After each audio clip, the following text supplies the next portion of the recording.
Bayan, hindi lamang nakasentro ang mga aksyon ng administrasyon ni Pangulong Ferdinand R. Marcos Jr. Sa katunayan, ang unang rollout ng inaabangang Benting Bigas Meron Na program at kahit ang libreng sakay sa public utility bus ng DOTR isinagawa sa Cebu. Ang mga yan ihatid sa atin ni Jessie Atienza ng PTV Cebu.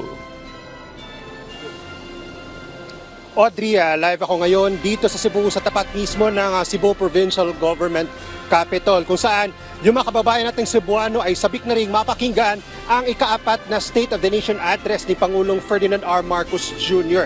Kamakailan lang ay inilunsad na ang libreng sakay program ng pamahalaan na inaasahang makabenepisyo sa 20,000 na mga commuters dito sa Cebu. Dumating sa Cebu si Transportation Secretary Vince Dizon para sa opisyal na paglulunsad ng libreng sakay program ng pamahalaan sa Cebu na una sa Visayas. Sumakay siya sa modernized PUV kasamang unang batch ng mga pasaherong walang babayarang pamasahe na sakay sa rutang Park Mall papuntang Orgelio, vice versa. Ma'am, ano po yung pakiramdam na may libreng sakay na po? Masaya. Masaya? Okay. Saan po kayo papunta? Sa South Bus. South Bus. Everyday po ba kayong Yes, everyday, sir. Saan po kayo papuntang trabaho? Trabaho. Ma'am, maliban sa masaya, gaano po ka malaking tulong po ba ito sa inyo na laging nagko-commute everyday? Yes, sir. Yes. Bakit Yes po. At least makalibre ang yung pamasahe. Libre sa pamasahe. Sana everyday ito libre. Oo, no? Sana, sir, everyday. Thank you. Pero sa ano talaga, ma'am, talagang nakakatulong siya doon sa ano na maibsan po kahit paano yung gastusin sa pamasahe. Magkano po yung ginagastos niyo? 20, depende sir, may 25, may 28 ang pamasahe. Daily.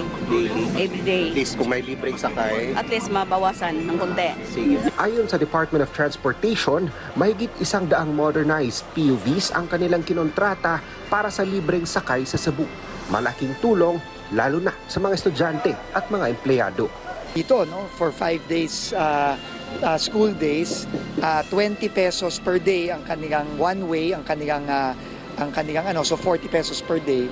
So 200 pesos a week ang masasave. So ang laking bagay, no.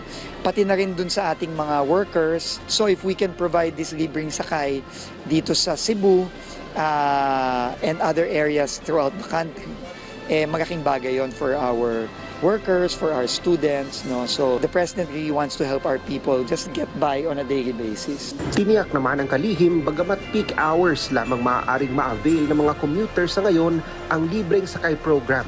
Magpapatuloy ito hanggang 2028 alinsunod sa direktiba ni Pangulong Ferdinand R. Marcos Jr.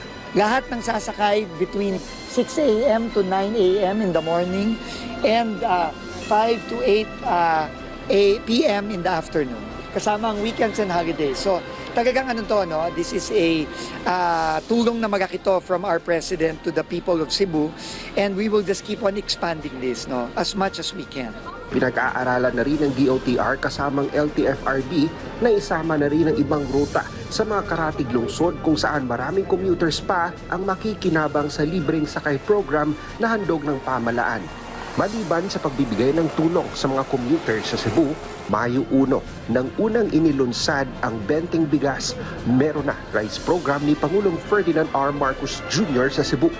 Kaagapay ang Department of Agriculture, Food Terminal Inc. at National Food Authority na nagtulong-tulong para maipaabot sa ating mga kababayan ang murang halagang bigas, ngunit de kalidad.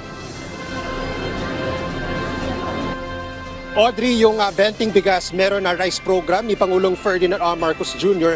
ay available na rin sa ibang bahagi ng Visayas gaya ng Bacolod City at ng lalawigan ng Siquijor. At yan muna mga huling balita para sa SONA 2025 Integrated Media. Jessie Atienza ng PTV Cebu. Balik sa inyo dyan sa studio. Maraming salamat, Jessie Atienza ng PTV Cebu.